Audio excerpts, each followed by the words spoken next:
afternoon, everybody.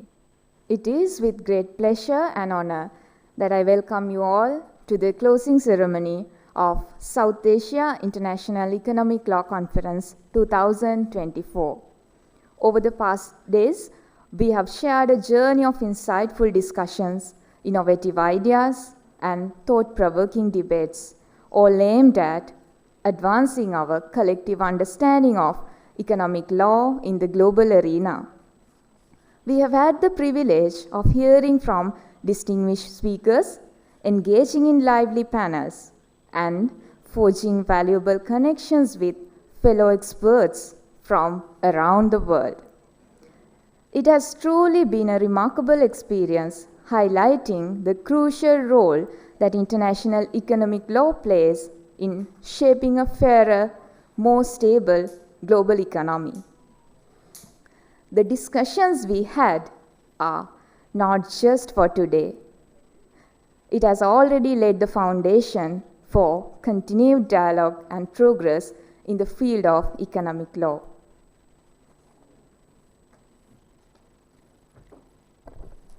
Ladies and gentlemen, Sri Lanka is a country blessed with a rich culture and tradition. As a special trait, we would like to offer you a glimpse into our heritage through a short cultural performance. Before we officially conclude, let us all enjoy one of Sri Lankan most iconic traditional dances, the Kandyan dance, featured in the mesmerizing Vesnatuma. We hope you will truly enjoy this vibrant and captivating display of our cultural artistry. Thank you once again for being a part of this conference, and let us now immerse ourselves in this cultural celebration.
Thank you for your energy that fills the stage, and also it depicted the glory of Sri Lankan culture at international level. With that amusement, we will now move on to the keynote address of today's event. For introducing today's guest of honor, Professor M. Sonraja, Emeritus Professor of Law, I invite Ms. Tushini Tevahettige, Lecturer, Department of Legal Studies, on stage.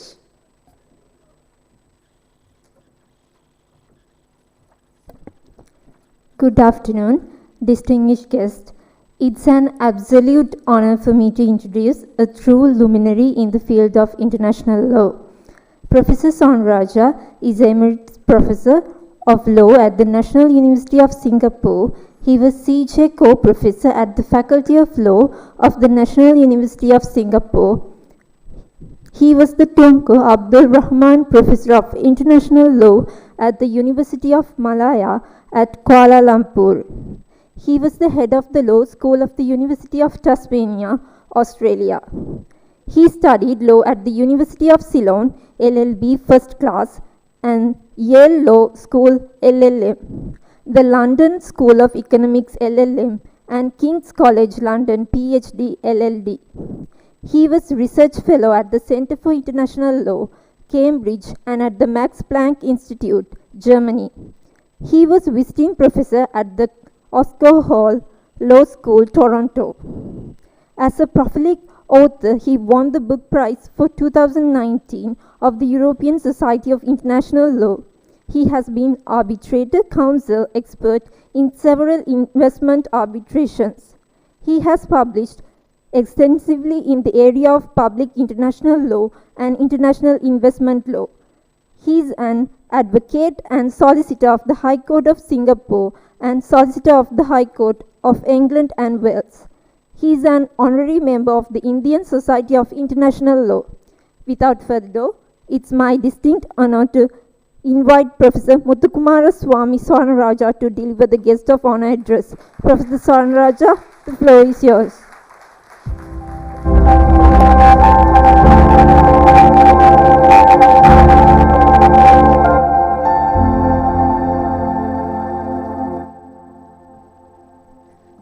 Thank you so very much for this great pleasure of delivering this lecture in the city in which I was born, the city in which I studied, and the city in which I started my academic life at the University of Colombo, Faculty of Law.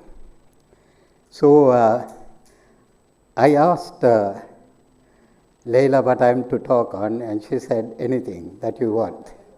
So she has committed your time of 20 minutes to listen to me talk about how during my lifetime, which has been rather long, to discuss how the pendulum in international investment law has swung over the years that span the study of that subject by me. So it's a very personal account that I want to give. At the time I started studying law, of course, we had the great nationalizations of the tea estates and the petroleum industry in Sri Lanka. This was not unique to Sri Lanka because it was something that happened right across the decolonized world, in Africa, in South Asia, in India. Tea estates were nationalized, and other ventures were taken over from the British, who commanded the economies of these countries. It happened in Singapore, in Malaysia. Rubber plantations were taken. So that was an era of localization, which meant that the previous era of imperialism was one in which local control was absent. So in the years that I studied law, and we start studying law at the age of 17 in those days, and my association with international law was from that time till now. So I was used to this idea of localization, the idea that if it was not local, then there was something imperial, because it was what we resisted at that time, the process of decolonization that was taking place in Africa and Asia. Thereafter, we had the idea of a new international economic order, which again dominated the thinking of international lawyers in my time.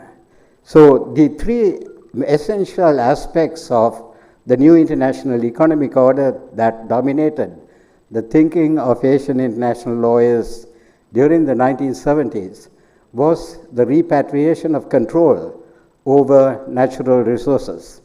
That natural resources in the country, like lithium, we spoke about the importance of lithium. A young man spoke today about the importance of lithium was controlled by the local government rather than by foreigners. Whereas when you have globalization or foreign control, which was the basis of the international minimum standard that was formulated by the United States from very early times of its dominance of Latin America, you would have foreign control over natural resources. So when we articulated this norm relating to sovereignty over natural resources through a series of United Nations resolutions, the emphasis was on the localization of control over natural resources. Whereas international law, as understood by the United States and later by the European nations, which had now, of course, relinquished colonialism, was to ensure that there was global control, or rather that the control over these natural resources was subjected to uniform rules that they said were founded in international law, particularly in the standard relating to an international minimum standard. This debate then went on in the 1970s and obviously animated the students of international law in Asia at that time. And having become a teacher, of course, I espoused this particular cause that was prevalent amongst the Afro-Asian legal thinkers on international law. So this era then was devoted to the new international economic law, which emphasized three aspects: the repatriation of the economy so that the local governments would have control over the economy, national control over resources, and of course, the correcting of structural inequities in the global economic order. Now, when you talk in terms of the new international economic order, then you have to understand the idea of the existence of a international economic order. And of course, we do not know what that international economic order was, because it was never articulated in formal terms. There was, of course, the GATT document, which dealt with international trade, but it did not have much law in it as such. So we have to assume that the international order that existed previously, constructed no doubt by the United States as the hegemonic power of the time, was bent upon ensuring the control of the continued control of the West of the resources and the economies of Africa and Asia. So there was in effect a confrontation that came about, and not cooperation, which is stressed in international trade, as I have found in this conference, but a confrontation that came about between the new international economic order and its desire to replace the old system, which was seen as an iniquitous system because of the fact that just prices were not paid for the products, particularly natural resources, of the developing world.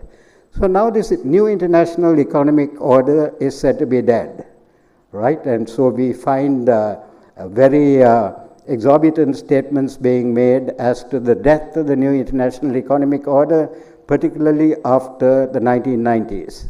I think that the death of the new international economic order is greatly exaggerated because it left behind or continues to survive through the idea that we have control over foreign investments that come into the country, that they are screened, as somebody mentioned just yesterday.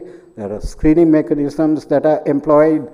There are requirements of local participation, which sometimes are spelled out in constitutions, like the Constitution of the Philippines requiring that over 60% of the venture started by a foreigner should be controlled by local people. So these are vestiges of the new international economic order, that state enterprises like the oil corporations in the various parts of the oil-producing countries should control the production and marketing of oil. So, and that local courts should have a say in the disposal of investment disputes. Now, all that of course continues to exist, but when the Cold War ended, there was a new philosophy that came into existence that was dominated entirely by the United States. We would talk in terms of what is called the Washington Consensus that came about as a result of a collaboration between the White House, the World Bank, and the International Monetary Fund, which is said to have brought about a neoliberal vision of the world, and it was the central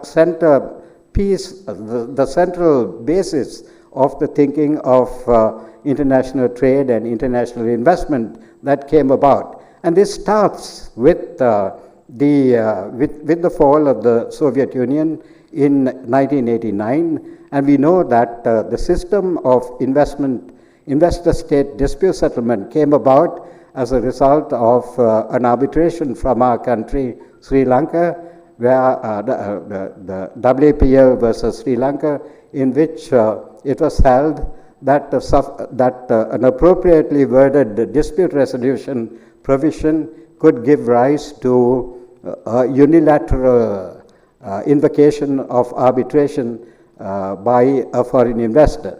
Thereafter, we had a profusion of investment treaties as well as a skyrocketing of investment disputes that came about. The vicious factor is that though the investment treaties were rather clear, the provisions of these investment treaties were interpreted in such a manner as to create a superstructure of law that was entirely devoted to the protection of foreign investment. So you had the treaties, no doubt, creating standards of protection, but the interpretation of these treaties by investment tribunals ensured that there was an expansion of the extent of the law that gave protection to investors that went well beyond the wording of the treaties themselves. So it is in this context that one has to view the law, that in this period, which Stiglitz refers to as the roaring 90s, there was this great dominance of a hegemonic power that ensured that there was a law created that would be entirely conducive to the protection of multinational corporations, which had overwhelming power over the developing countries. So gone were the days of the new international economic order, and it was supplanted by a new system in which there were global rules that were inflexible, that were administered by outside entity, the arbitration tribunal, and there were enforcement mechanisms that ensured that the awards that were made by these arbitration tribunals were given effect to through seizure of property and other means. So this was a sort of a watertight system that came about that ensured that there was a delocalization or a lifting of the foreign investment out of the control of the local government into a new sphere, which I say is referred to as transnational law or whatever it be, or international law, but what happens is that there is an insulation of a local procedure, a local process, the foreign investment process, into the international sphere. And of course, there are academics, of course, like me, of the older age, who railed against this system mightily. And we still rage into the dying of the light, in my case, against this system, but the system continues to survive despite the efforts that we have made. A change comes about not because of the rage of the academics against the system, but because of international factors. The change came about when the United States lost power, and so the boot that kicked no longer wears a boot. There are others wearing a boot now, and they are beginning to kick the United States. So we have changes coming to be made. There is the rule relating to regulatory takings, which say that the exercise of police powers do not amount to expropriation. Wisdom that we did not enjoy in the past, right? It's a sort of a recovery of an old doctrine of American constitutional law that is now inserted into international law to ensure that there is protection given to measures regarding health and other factors which the United States takes. So in a leading case called Mediclad versus the United States, the change was made, and then we have a new treaty coming about, which is referred to as the Balance Treaty, that gives defenses to states on the basis of measures that are taken in order to protect health, to protect the environment, or to protect human rights. But we also see that despite the changes that have been made to treaties, arbitrators continue to ensure that these exceptions are not given too much of an effort, too much of an effect. So we find that in a new case like Eco-Oro versus Colombia, the effort on the part of Colombia to protect its environment was sort of sidelined, and the arbitrators emphasized the fact that investment treaties are designed to protect investments. But change will come about simply because of the fact that the world is undergoing a change, and that the United States still continues to be an exporter, the largest exporter of capital, but is also the largest importer of capital. And of course, it ceases to be a unipolar power with the rise of China, India, and other countries. So in that context, of course, the United States and the European Union would withdraw from the system that they have created. So this pendulum that swings has swung from localization to globalization and is now swinging back to localization. Something that will be hastened, no doubt, by the advent of the undesirable Mr. Trump as President of the United States. It will also be hastened by the fact that China would take a leading role in trying to promote its own its model of authoritarian capitalism that would bring about changes. So we live in an age of change. And of course, there are many young people here, and I see the vigor with which they have pursued their interests. And let me sort of end my talk, which was for 20 minutes, by quoting Mahatma Gandhi, who said that the world has enough to meet man's need, but never enough to meet man's greed. Let us hope that international law and international economic law are designed in order to promote man's need rather than man's greed. Thank you so very much.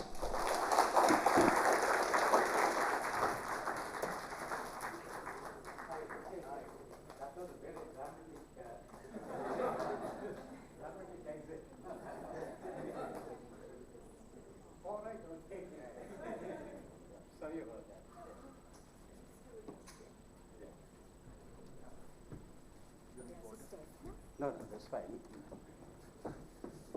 Sorry, that was performance like the last one.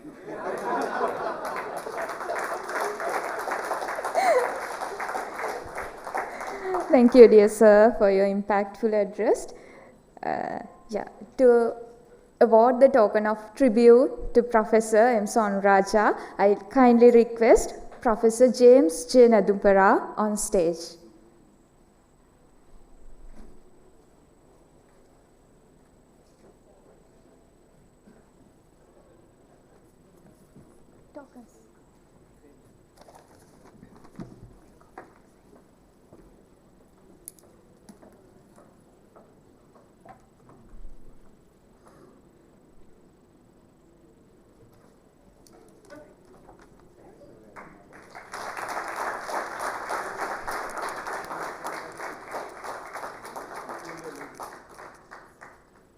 Thank you.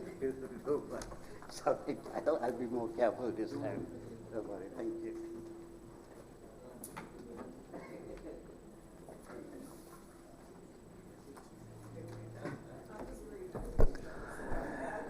Ladies and gentlemen, as we continue to celebrate both the academic and cultural richness of this conference, we are delighted to treat you to another captivating cultural experience.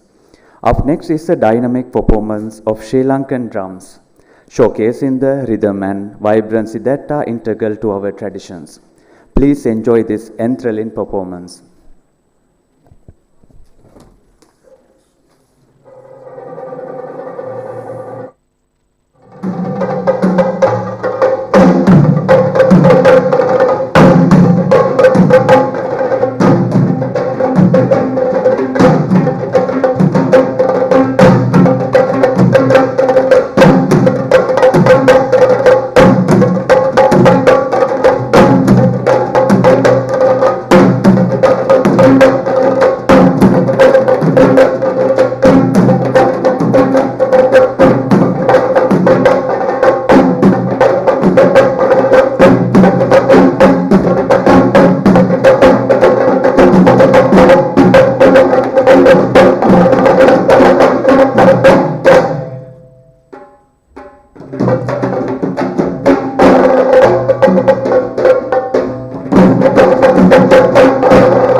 Ladies and gentlemen, thank you for enjoying the cultural performance. Was a wonderful showcase of Sri Lanka's rich heritage. We now move to the next segment of our program, the keynote address. It is honor to invite Professor Catherine Kuhlmann, Professor at Georgetown University's Graduate and International Programs, and Faculty Director and co-founder of the Center on Inclusive Trade and Development. Before we invite Professor Catherine to this podium, I would like to call upon Ms. Diniti Ranasinghe, Lecturer, Department of Legal Studies at Open University of Sri Lanka, to kindly introduce her to the audience. Ms. Diniti, over to you.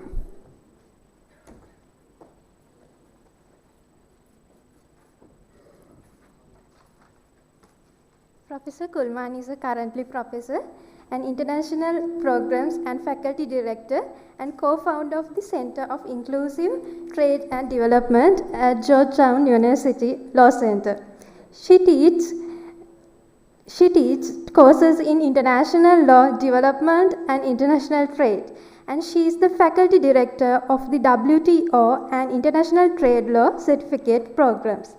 Her works and research focus on international law and development, inclusive and sustainable international trade law, regional trade agreements, agricultural law and food security, comparative economic law, African trade and development laws and corridors, and the interdisciplinary connections between law and development. In 2010, Professor Kuhlmann founded the New Market Lab, a non-profit dedicated to innovative legal and regulatory design, capacity building, and field-based law and development programs. She is the Senior Associate with CSIS Global Food Security Programs and served on U.S. Trade Representative, Trade Advisor, Committee on Africa. Her leadership role span various organizations including WTO Gender Research Hub and Bretton Woods Committee. Professor Kuhlmann was previously lecturer on law in Harvard Law School, served as a Youter visiting professor in Neskaba College of Law.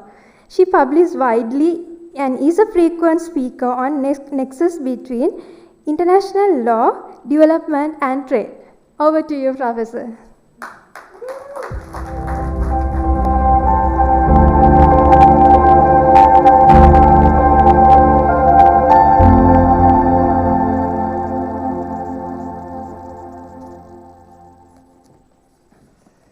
Thank you so much.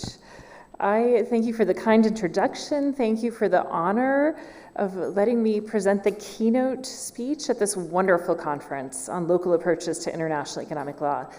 This has really been an amazing few days. I do want to say a few words of thanks before I start. Thank you to the South Asia International Economic Law Network with its fantastic leadership from Professor Leila, Professor James.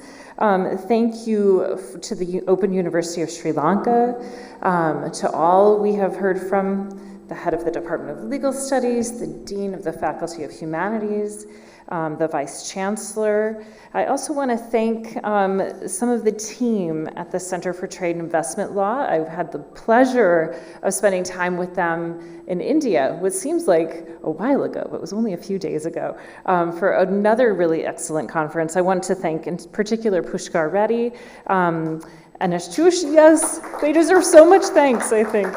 Samana, Jam said, thank you for all that they have done to put this together. Thank you for seeing a connection between my work on micro-international law and the conference's important focus on local approaches. I'm going to talk a little bit about this framework, highlight its connection with the important discussions and interventions at this excellent conference as I close out the wonderful few days that we've had. So we've been talking over the course of the several days about the profound shifts that are taking place in international economic law. This is a time of great change, which also means it's a time of great opportunity. In international trade law, which I have worked on for many, many years, we've seen it grow into a comprehensive field covering so many different areas. Yet it faces really significant challenges right now in terms of both moving forward with multilateral negotiations, the dispute settlement system, and the issues it covers and how it covers those issues, calling into a question its legitimacy and its longevity. As part of the disconnect, I think, its underlying norms and values are being questioned, and rightly so, I think, by many states and stakeholders who feel that their interests are not adequately represented on issues ranging from intellectual property, where we started the conversation, to agriculture, and many others in between. We've talked a lot about international investment law, and thank you so much for your comments, Professor Sonaraja. It's wonderful to follow you and that impressive cultural display that we had earlier, which is amazing, I think. And I think, as my colleague, Professor Schaefer, said, this is something we should all incorporate into our events in the future, to celebrate culture and life and where we all come from as we talk about substance and law. So international investment law is changing. We're seeing the shift towards the government's right to regulate. We're seeing a shift, I think, away from investor-state dispute settlement, or at least towards a significantly reformed ISDS, as we've discussed. But there are still so many questions, I think, on how to integrate new principles and norms, including sustainable development, business and human rights. So there's some promise, I think, there, but a lot of questions that are open. International financial law, which we should not forget about, central to addressing the ongoing repercussions from the financial crisis, which we've talked about, and the urgent need for better approaches on debt relief. Interestingly, I think international financial law is a little bit different than these other areas. It's driven mainly by soft law, which we talked about. So we've seen that international economic law can take many forms, but we've also seen that the challenges with representation and voice exist whether international economic law flows from soft law or treaties. We have many of the same challenges. At the same time as these fields are shifting and evolving, the connections between international economic law, international human rights law, and international environmental law are becoming both more pronounced and more necessary. We see new issues coming up that go beyond the traditional boundaries of international economic law, including digital trade, ethical use of artificial intelligence, and the just energy transition, just to name a few. So all of this is also taking place against a larger political backdrop, with many countries turning inward, turning away from international law, with potentially disastrous consequences for human rights, environmental sustainability, and the future of international law itself. I think the principles and norms underpinning international economic law really need to be carefully reconsidered at this time. This is something that we talked about in India last week. While certainly non-discrimination and reciprocity have played a central role in building stable markets and financial systems coming out of the Second World War, other norms like equity and sustainability are going to be absolutely critical given the global challenges of today. We have to rebalance. We have to go back to principles and really think about what the system is meant to do. However, these other norms are often kind of relegated to a secondary role, despite the fact that they're written into international economic law. And this is something that we all need to change. So all of this, I think, calls for new ways of approaching international economic law and international law more broadly. I do believe, though, that there's hope, and I think that the focus of this conference gives us that hope and a path forward. I think making this more about people, about local approaches, is the only way that we're going to navigate all of this complexity. So, my own journey to think about local micro dimensions of international law really stemmed from experience that I had long ago working as an international trade negotiator, much earlier in my career. And I saw that even with the best of intentions, those who are shaping international economic law lack the tools and the input necessary to design it in a way that can deliver broad-based benefits. This led me down a more research-focused academic path, and I've been incredibly fortunate to be able to conduct research in many countries around the world. As some of you know from our conversations, Sri Lanka was actually one of the first countries where I did some of this micro-local research. I spent time traveling across the country to hear the experiences of women working in the apparel sector. And I also talked to businesses here that were advancing what I would say was an early model of what we're now calling business and human rights. I've conducted similar research in other parts of Asia, including India, as well as across the African continent. So I'll give a few examples of some of this research because it's central to this model that I just want to talk a little bit about. In Africa, though, one of my first research projects was on one of my great loves too, something that I'm glad that Professor Michelle brought up, which is women and how women are impacted by international economic law. So I went to Morocco in 2006 to talk to women about their experience with this free trade agreement that had just been concluded between the United States and Morocco. Few of them knew that it existed, let alone were consulted in its design, but that agreement, however, had a profound impact on women's lives and their livelihoods and the work that they did. Again, kind of highlighting this disconnect that I think we need to really think carefully about. I've also done a lot of comparative legal research across the African continent on very granular aspects of agriculture, food security, and trade, along with a number of other areas. The lesson that I've seen reinforced across issues, countries, regions, is that local experiences and voices matter tremendously in how we think about international law. But they're often not prioritized, cataloged, compared, or studied to assess their application in a broader international legal context. I think sometimes we have to really strongly resist the urge to let research like this be kind of put into a box. Oh, that's only about this group, or that's only about that country, or that's only about this issue. And it's often the issues that the international community has yet to fully embrace. Some of the things that I've worked on for years, like development and food security, that are tremendously important, but are not always part of the conversation. A related challenge, which we've talked about over the course of the last few days, is conveying how the local has an impact on the international in a meaningful way, connecting the pieces. In spite of these challenges, though, I'm convinced that the granularity, the complexity, they matter a lot. They're a missing piece of the puzzle that we're all here trying to figure out how to bring in more. So after nearly 20 years of doing some of this research, I could see that there was a bigger story to tell.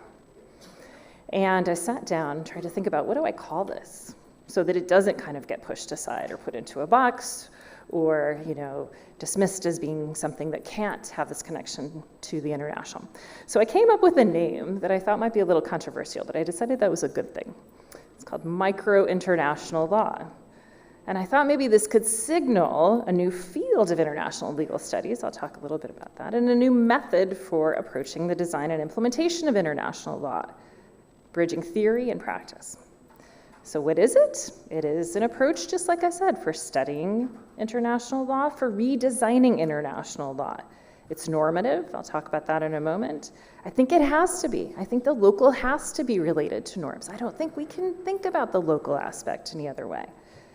It integrates a conceptual framework and methodology that emphasize the small scale, the granular, the micro dimension, and prioritizes domestic legal innovations, the experimentation that we just talked about in the last panel, and stakeholder needs that could and should influence international law, but sometimes get overlooked, given that there still is an emphasis on powerful economies, on big institutions. To illustrate, think about how often we talk about something like the Brussels effect or the Beijing effect, the way that these large economies, one of the panels today, how do they kind of push forward in a way that creates international law? What about, though, the unsung innovations of smaller states? What about the difference between a top-down treaty negotiation versus a bottom-up integration of stakeholder needs into legal design?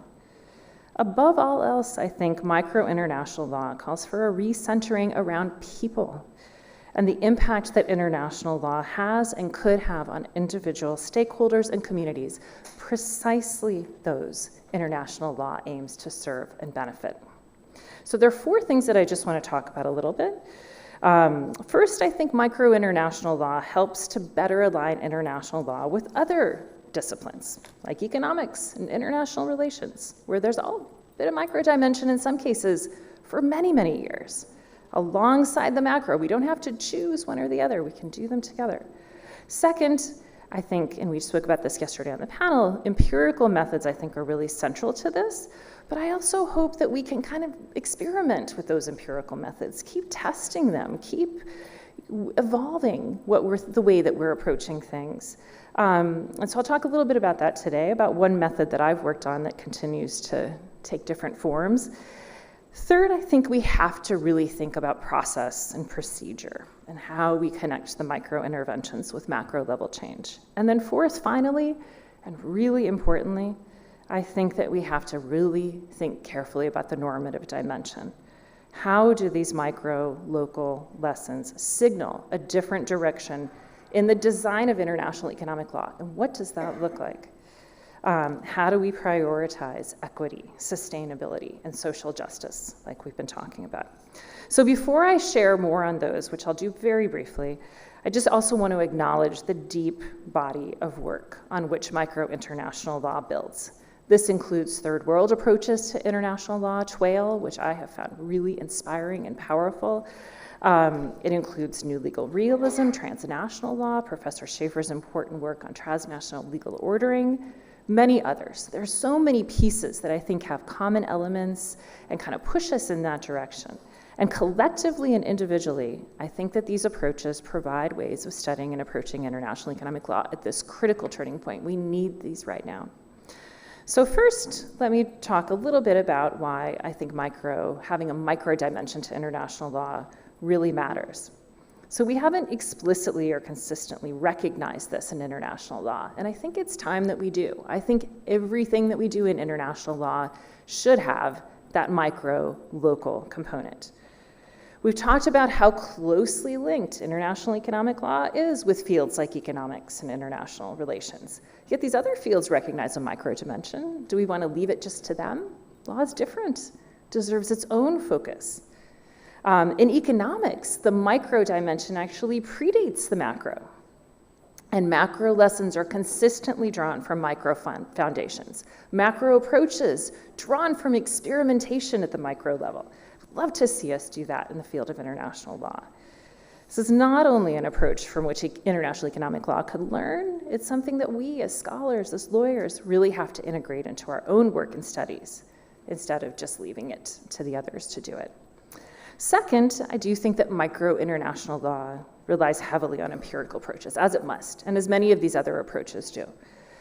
Well, I think there are many forms of empirical research that play a critical role. Quantitative, qualitative approaches, consultations and interviews we talked about yesterday, ethnographic work. I think we also need new approaches. I think we need to experiment a little bit, just like we see in economics.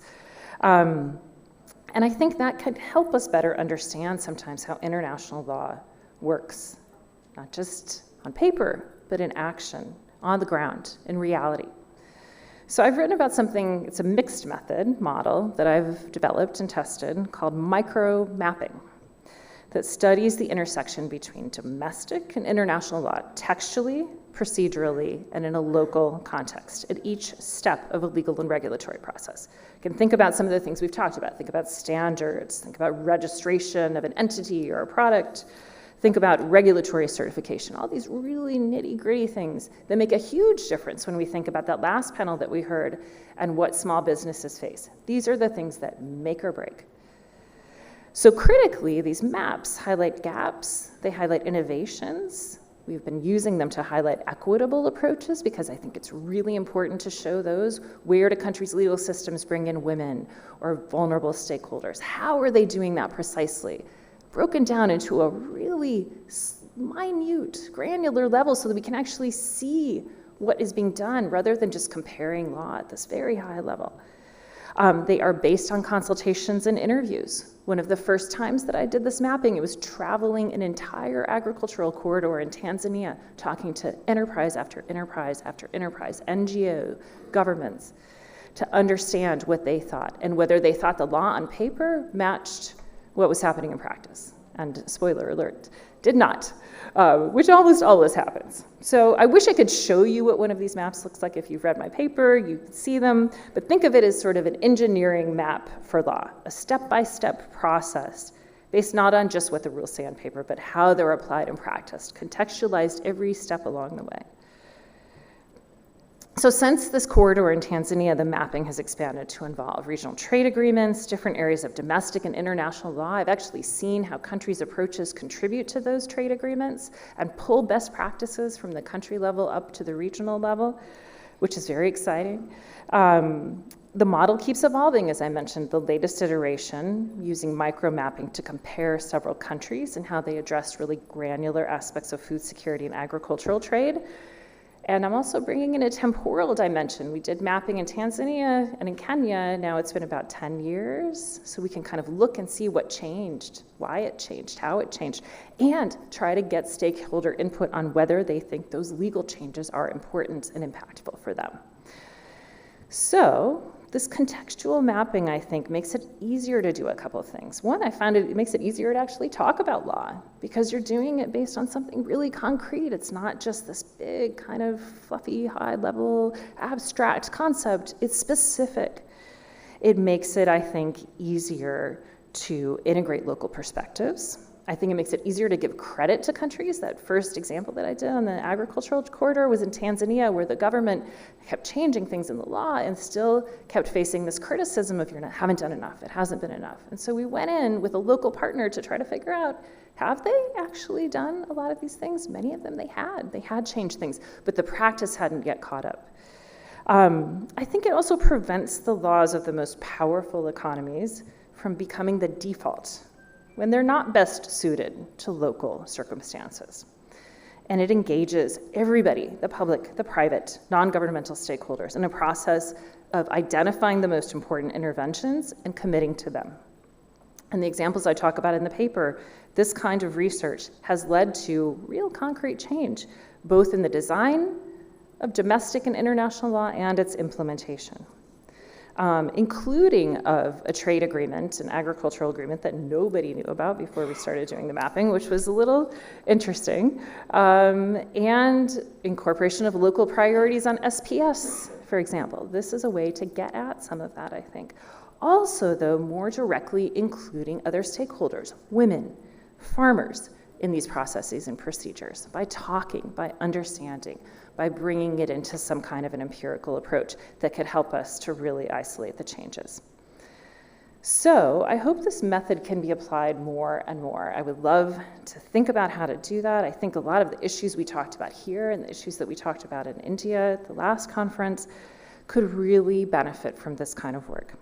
So third, I think we need to figure out then how those micro interventions and lessons can they need a clearer channel for impacting international law at the macro level. I think that's been clear in the conversations. We need some processes that really can make this work. Many of you have emphasized that local stakeholders are not consulted in the design and implementation of international economic law. We need better ways of doing that and feedback channels across international institutions and domestic legal systems. This really deserves a lot more focus and study, I would say, so I hope that others will take up some of this. Relatedly, I think we also have to understand how international economic law and the many domestic laws and regulations it shapes is implemented. There are a number of different dimensions of implementation, statutory implementation, treaty implementation. There are comparative and contextual aspects of implementation as well. And each of these deserves a lot more focus in a micro context. Implementation is not just technical. It's a way of ensuring that law meets its aspirations and its ambitions. My work has shown that local approaches will almost always depend upon better implementation of law. Pound's law in action is often where local challenges really arise. But the study of international law's implementation sometimes overlooks this important dimension. Local solutions and micro interventions also need to be connected to international legal processes, negotiations, institutions. This does present some challenges, though. Even though the international community is increasingly noting the need for bottom-up and local solutions, the international legal system is not really designed to take these lessons into account in a meaningful way. This is an area that I challenge all of us to think collectively and creatively. There is a crisis of confidence in international economic law that spans institutions, countries, continents, and micro-local approaches, I think, are the way to address it. Further, despite the calls for the redistribution of power at international institutions, these systems are slow to change. Using existing procedures and processes and creating new channels for accountability and engagement will be critical. In the trade realm, we can learn a lot from domestic law. We can also learn from regional trade agreements, I think, that sometimes incorporate these dimensions. I look at what New Zealand is doing, for example, really trying to ensure that indigenous interests are brought into international rules at all stages of negotiation and implementation. But we're just scratching the surface, I think, and we need new tools for addressing power imbalances in the design and application of rules in areas where existing systems have fallen short. Finally, as I said before, the micro dimension is inherently normative. Local priorities and domestic legal systems contain important insight into how to integrate sustainability, environmental adaptation, farmers' rights, differentiation, flexibility, and other issues and principles that can shape international law from the bottom up. This is part of where I think the value of the mapping comes in, but not just that. I think that we really need to think about how the interests of marginalized and vulnerable stakeholders, women, those of different races and communities, indigenous peoples, how do they fit in? What are their needs? What are their challenges? How does that match into the design of international economic law? Equity and inclusion are not going to happen if we don't take a micro focus. And they're going to involve those shifting away from the purely economic considerations to social, environmental, and rights-based priorities. So this kind of makes me think, I've got to just re-emphasize before I wrap up, that we have to rethink the content and the structures of international economic law. The heavy focus on the economic, while subordinating social and rights-based dimensions and important principles like equity and sustainability that we've been talking about, it's led to some things that I think we've all kind of highlighted as problematic. Asymmetries in markets. It has led to, in some cases, discrimination, extraction. It's led to exceptions and carve-outs instead of affirmative rights. I think we need to really step back and think about why international law looks the way that it does and how we designed it in a way that's going to deliver on what we want it to. So we have a long way to go, I think, and a local micro approach can be instrumental in ensuring that these issues are addressed in a way that actually responds to the needs of workers, women, local communities, rather than allowing the rules to be used to protect the status quo at the expense of the common good. So as we strengthen this connection between micro and macro, we really got to get into the complexity, not be afraid of it. And I think there's tremendous potential in some of the things we talked about. How do you collect, share these lessons? How can we make sure that we're really pulling forward domestic innovation? One of the things that I think about sometimes is why do we just talk about the Brussels effect? What about the Bridgetown effect? What about the Banjul effect? What about the Colombo effect? What would international law look like if we took that approach and tried to find the innovations from each country? I think regional approaches hold some promise too. They're more granular sometimes than multilateral approaches. I know they're not always, we struggle with them in international economic law because they're not multilateral. But across regional approaches, I see things like traditional knowledge, farmers' rights, different ways to regulate the digital economy, ways to bring in flexibility and differentiation that are so central to context. And I think there's a lot of value in that too. There are things we can do at a regional level that we can't always do multilaterally. So, as I mentioned at the start, it's really long overdue that we build these approaches into legal scholarship and practice in a way that receives global recognition. We have such a strong foundation across these approaches and models. Now is the time for us to ensure that the theory turns into change in practice. I've been really inspired by the call to action here. And really all of this creative thinking about how to change international economic law in a meaningful way. It's going to be up to all of us to make this happen. And I look forward to the cooperation and collaboration that follow. I think the next generation of international economic law holds the promise of better serving all individuals, communities, and nations. And I hope we can build upon the wonderful ideas discussed here. So I'm going to close by thanking you again. Thank you for giving me this honor of delivering these remarks. I have one last thing that I want to say, though, which is that I thanked a lot of you in the beginning. I think I also need to give a special thanks to those who work at the local level. This final panel made me think about this too. The women, the farmers, the entrepreneurs, the domestic stakeholders we've spoken about over the course of these few days. Without their vision for what economic and social development should be, we would not have a global movement for micro-local approaches to international economic law. So thank you again. Thank you for this wonderful conference.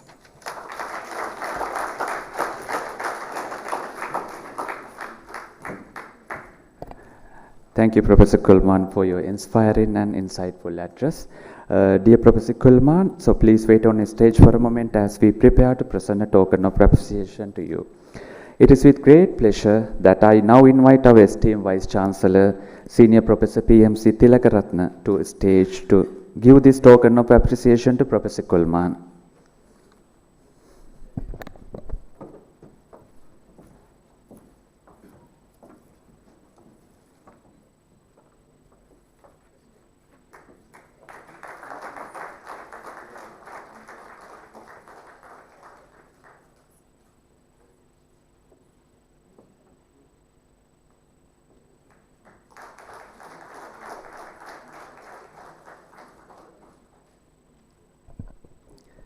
Thank you, sir. Thank you, Professor Kuhlmann.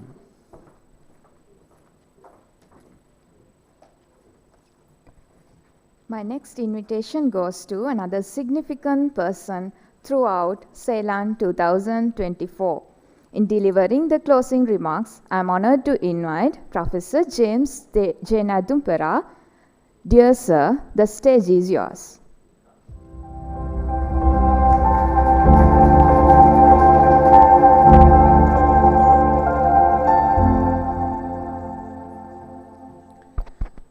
Esteemed Vice Chancellor, the Dean of the Law School, Sanath, distinguished academicians on the stage, Professor Swarnaraja, Professor Gregory Schaefer, Professor Catherine Kuhlmann, Justice Sri Krishna, Dr. Gandhi, Professor Murali, Professor Wagner, and many other people.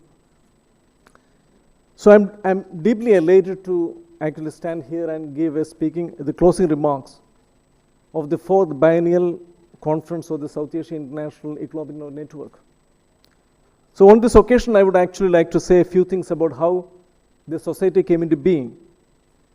So in 2013, there was actually a SAIEL conference in Bern in Switzerland. At that time, I had a chance to meet with Professor Colin Picker, and who was the SAIEL Vice President at that time, to have one particular association for South Asia. And we know that South Asia is actually it is not geographically that big, but if you look at the number of people in this region, it cannot actually go unrepresented. So in simple words, if no South Asia International Economic Law Network exists, we have to invent one. That process took a bit of time. We had another meeting in Johannesburg in 2016 as part of the SAIEL meeting, and then we decided eventually that there has to be a South Asia chapter. So on the 27th of April 2017, we initiated the first South Asia International Economic Network in Delhi, in New Delhi. And I would like to say that nothing can be done individually. And Professor Laila was working with the CSH at that time, with the French embassy. And we partnered together and conducted a number of events subsequently. So we held an event in Delhi, then an event in Trivandrum, then one event in Cochin, in Newell's Cochin in 2022, and this time in Sri Lanka. So this small South Asia International Economic Network, which started in a very small way, has actually expanded and gone beyond the shores of India. And we really want to take it even further. We know that South Asia is actually, it is a very poorly integrated area. Although we share so many things in common, similar food habits, similar culture, similar religious practices, even the cultural celebration that we had today is actually, practiced in my home state, Kerala, which is only maybe 100 kilometers away from here. But the sad thing is that this is my first time in Sri Lanka. So that means we are not integrated enough. So we have to do a lot of things, especially in this area. And I also believe that our academicians actually require, or they deserve an opportunity to present their research before an international crowd. So I'm deeply grateful to Professor Gregory Schaefer, and I can tell you that I have learned a lot from him. When I was actually an anti-dumping kind of a lawyer, I never practiced this kind of social legal research methodology.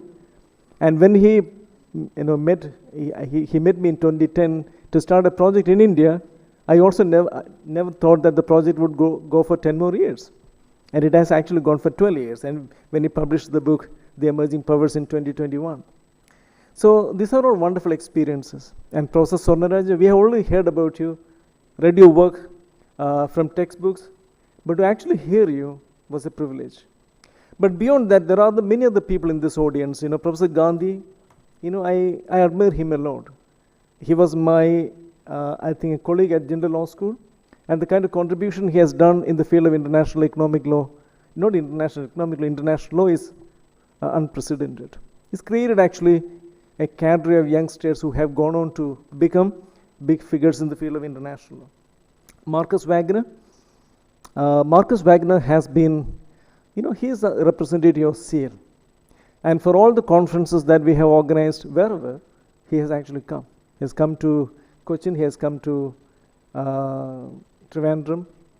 He has come to every program that we have organized.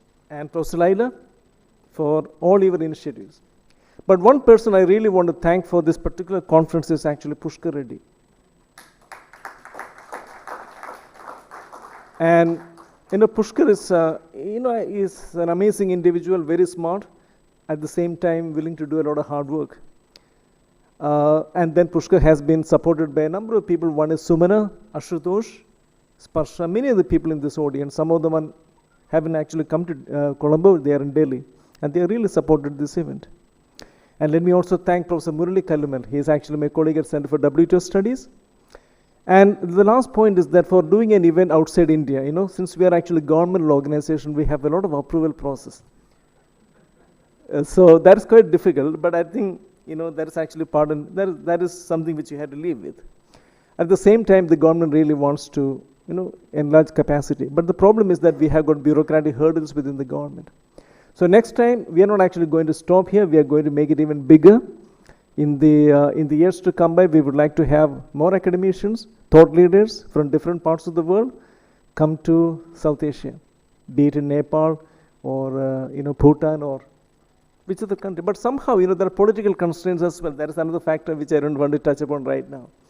So anyway, this conference has been great. I think when we really look at the number of people who have come here, they have come from all parts of the world. They have come from Europe, they have come from Australia, they have come from India, neighboring countries, Taiwan, importantly. So there are many people from different parts of the country for a South Asian conference. And let me tell you, I have been part of several SAIELN conferences. So in terms of the quality and the content of discussion, it has been second to none. And that is actually a huge satisfaction. So I don't want to take more of your time. We are all heading back to different destinations. But I just want to thank our sponsors in particular. One is the Niti Aayog. Niti Aayog is a policy think tank in India. The CEO of Niti Aayog was a former Commerce Secretary. He really wanted to come, but he couldn't. But he provided some financial support for this event. The Center for WTO Studies provided financial support as well. Reliance Industries, one of the major companies in India, provided their support. Economic Loss Practice, and their partner Sanjay Notani, who was here yesterday. And then we have Sudhat Pereira Associate from Sri Lanka, who also provided the support. And lastly, the University of Portsmouth also pitched in. So with all this kind of support, we have been able to hold a very important conference, and I can only assure you that next time we'll try to address our failings, and we'll try to make it even more comprehensive with the involvement of people all across the world. Thank you for all the support. And lastly, which I shouldn't, OUSL. It has been fantastic. So thank you very much to the Vice Chancellor and also to the Dean and to Sanath. And let me tell you, when Sanath came for a conference in India, we were actually looking for a partner in Sri Lanka, and then he said that we will actually talk to their Dean and the Vice Chancellor and make it happen. And this is full house. So thanks a lot for all your support, and I wish you all the best, safe travels, and meet you soon. Thank you very much.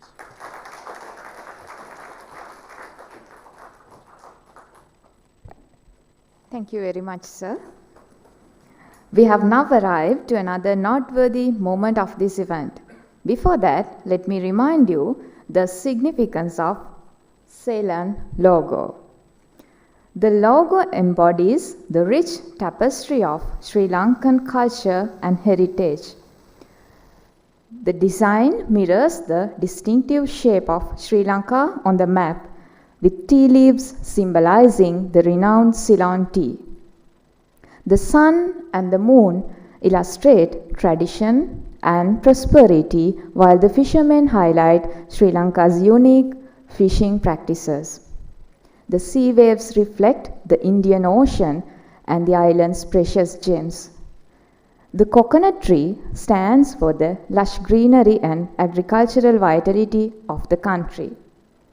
Each element signifies aspect of Sri Lanka's trade, investment, and intellectual property, making the logo a true emblem of the nation's identity. Yes, this symbolic value design is carefully developed by this young personality. Ladies and gentlemen, put your hands together to Mr. Kavindu Nimsara. To award the token of appreciation to Kavindu, I am honored to invite Professor Anton Pierathna, Dean, Faculty of Humanities and Social Sciences of the Open University of Sri Lanka.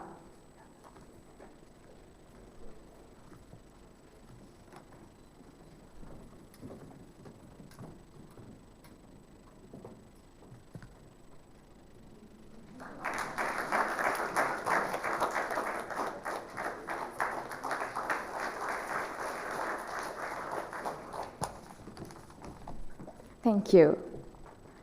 Dear Vice Chancellor, sir, we believe that you may have many thoughts to be shared with us, also with the audience, before this conference reaches its end today.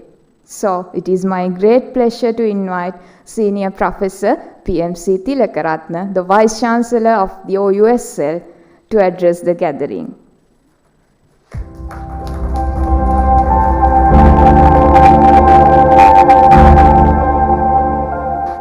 Good afternoon to everyone.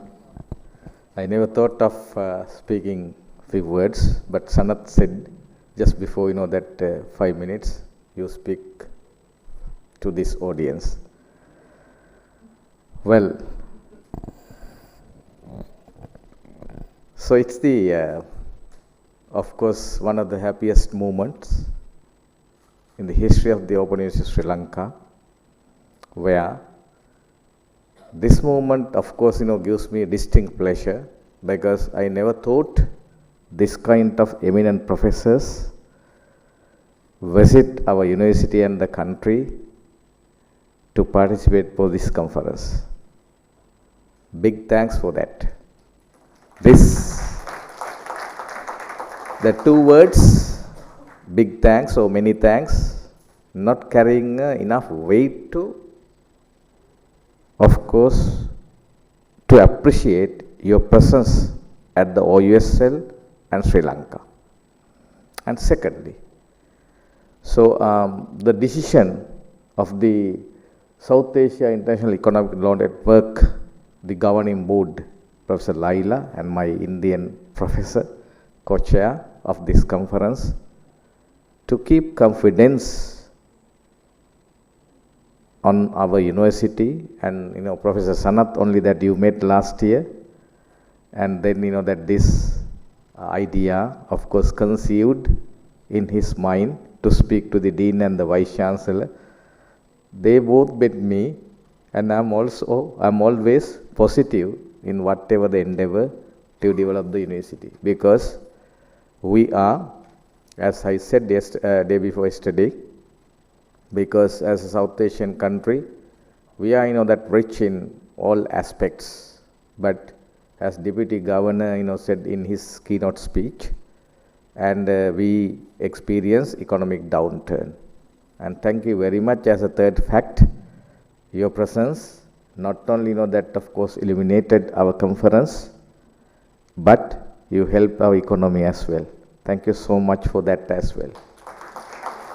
And whatever the that of course international conferences, always I have participated many, brings lot of networking opportunities, which again bring our that of course young people to think about future that of course that policy making endeavors. So therefore it is not a simple or that just a conference. It is the forward thought as well as forward looking of course conference for more than the whatever the intellectual that output that coming out from this conference, to have that network opportunities all over the world. So therefore thank you very much once again, traveling to Sri Lanka from that all distance, and to here at the Open University. And I think our that team, I need to of course offer my gratitude to the Dean of the Faculty of Humanities and Social Sciences, Professor Anton Piyaratne, and our young Professor Sanat Vijayasinghe, and his team, because from my decisions I have taken, I guided, and just through the email or SMS message, that's my way of working. I'm not going to insist, do this and that. It's not my way, but I facilitate. I hope that I facilitated up to the certain extent. I'm not saying that we are perfect. Perfectionism is somewhere else. But hope if something that of course missed out, you as guests to the Open University, I would like to humbly say very sorry, and we do the maximum for the next time if we missed out anything from our part. Thank you very much once again. All the very best. Have a safe journey back to your own countries. Thank you very much.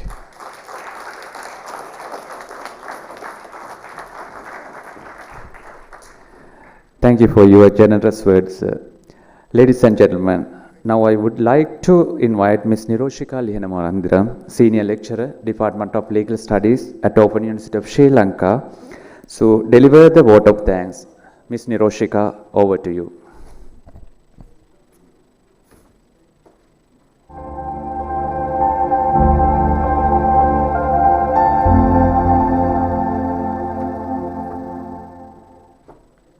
A very good afternoon, ladies and gentlemen.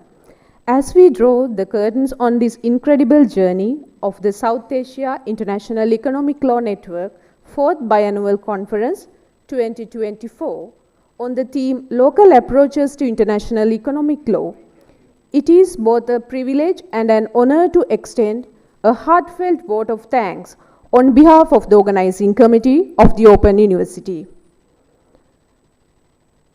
First and foremost, we would like to extend our sincere gratitude to the Vice Chancellor of the Open University of Sri Lanka, Senior Professor PMC Tilakaratne, for extending his fullest cooperation in all means to make this SAIELN 4th Biannual Conference a reality. Sir, your visionary leadership has been the guiding force in bringing us to this successful conclusion. Also, we are sincerely thankful to the Dean of the Faculty of Humanities and Social Sciences, Professor Anton Priyaratne, for his unwavering support and motivation in making this event possible. We also would like to extend our heartfelt gratitude to the conference co-chairs, Professor Leila Chokron and Professor James Nedumpara, for proposing the idea of hosting this conference at the OUSL.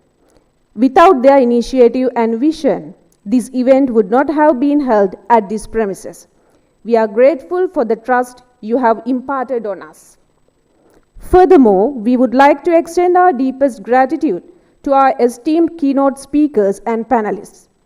Our keynote speakers, Professor M. Son Raja, who has always been an invaluable resource for our departmental activities, and Professor Jeffrey Schaffer and Professor Catherine Kuhlmann, who traveled from abroad and enlightened this conference with sharing your intellectual experiences, highlighting the contemporary diverse challenges in the present economic world. Further, we would like to express our sincere appreciation to Dr. W.A. Vijayawardena for joining us as a keynote speaker despite his busy schedule. Similarly, we are grateful to Dr. Tusita Besekara and Professor Suresh Nanwani for their thought-provoking addresses. We are deeply thankful to all the other respected panelists, both local and international, who made an effort to participate in this event. Your insightful perspectives on local approaches to international economic law have greatly enriched our understanding and sparked meaningful discussions. Your contributions have illuminated new paths and opportunities for young academics and research scholars. On behalf of all academicians and researchers, we extend our heartfelt gratitude to these esteemed professors for joining us at this conference. Also, special thanks goes to our presenters, discussants, and participants. Your active engagement, probing questions, and thoughtful contribution have been the lifeblood of this conference. Thank you for bringing your expertise and enthusiasm to this conference, making this event a vibrant platform for dialogue and collaboration. Our team also would like to express our sincere appreciation to our sponsors and partners without whom this event would not have been possible. Our diamond sponsor, the Center for Trade and Investment Law, along with our platinum sponsors, the Center for WTO Studies, the National Institute for Transforming India, and Reliance Industries Limited have played a pivotal role in supporting this initiative. We are equally grateful to our gold sponsor, Economic Laws Practice, and our silver and other sponsors, Sudat Pereira Associates, WTO OMC, the WTO Chair Program, the University of Portsmouth, Society of International Economic Law, and Mr. Vichita Manamperi. Your support have been instrumental in fostering academic and professional engagement in the field of international economic law.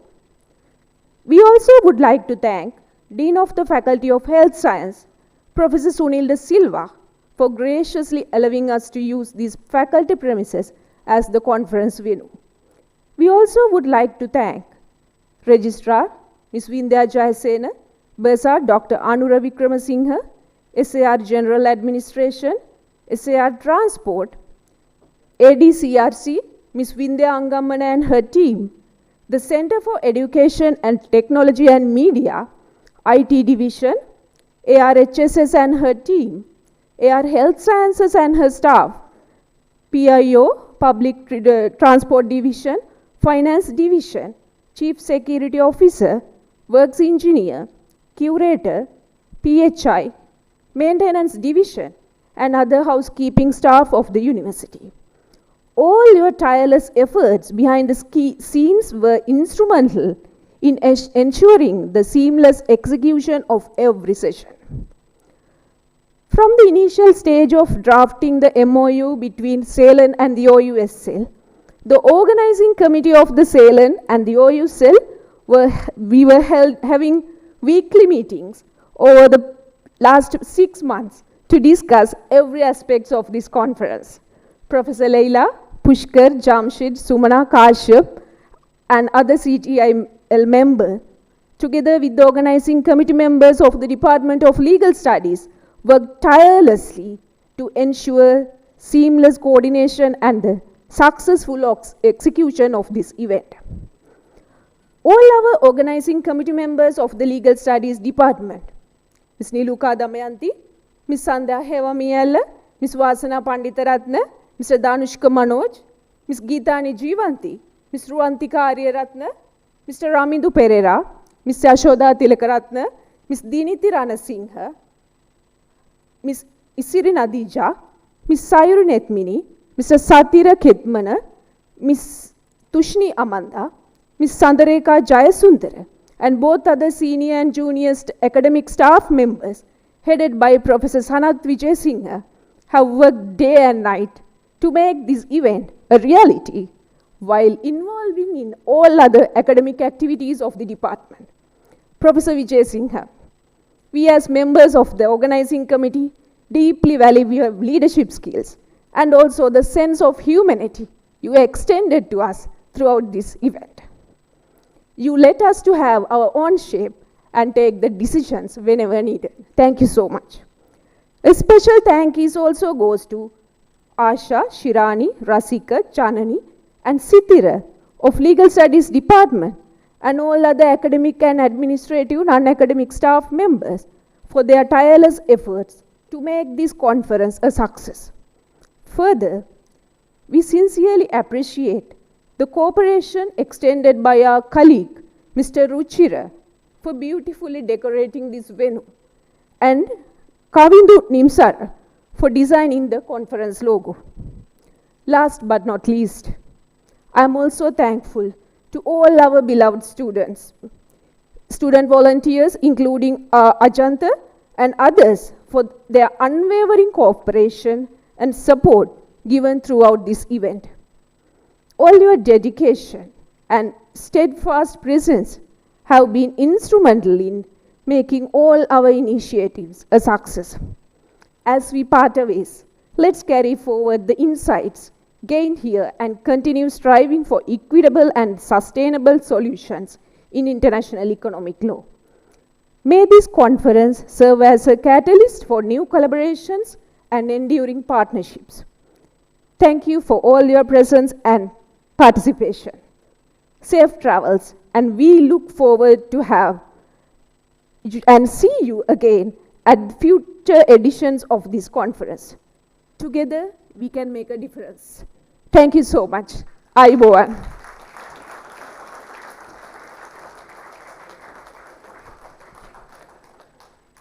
Thank you, Niroshika, for delivering such a meaningful vote of thanks.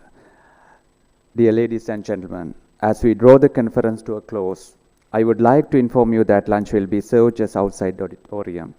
Following lunch, we have a special event planned, a workshop on writing and publishing academic papers. This session is intended for students and participants who are interested in enhancing their academic writing skills. The workshop will be conducted by Dr. Message, Assistant Professor in the Department of International and European Law at Nicolaus Copernicus University. If you are interested in attending, please feel free to join us. Workshop will take place at the boardroom of the Faculty of Humanities and Social Sciences. Thank you once again for being a part of this enriching conference, and we wish you a pleasant lunch break. Thank you.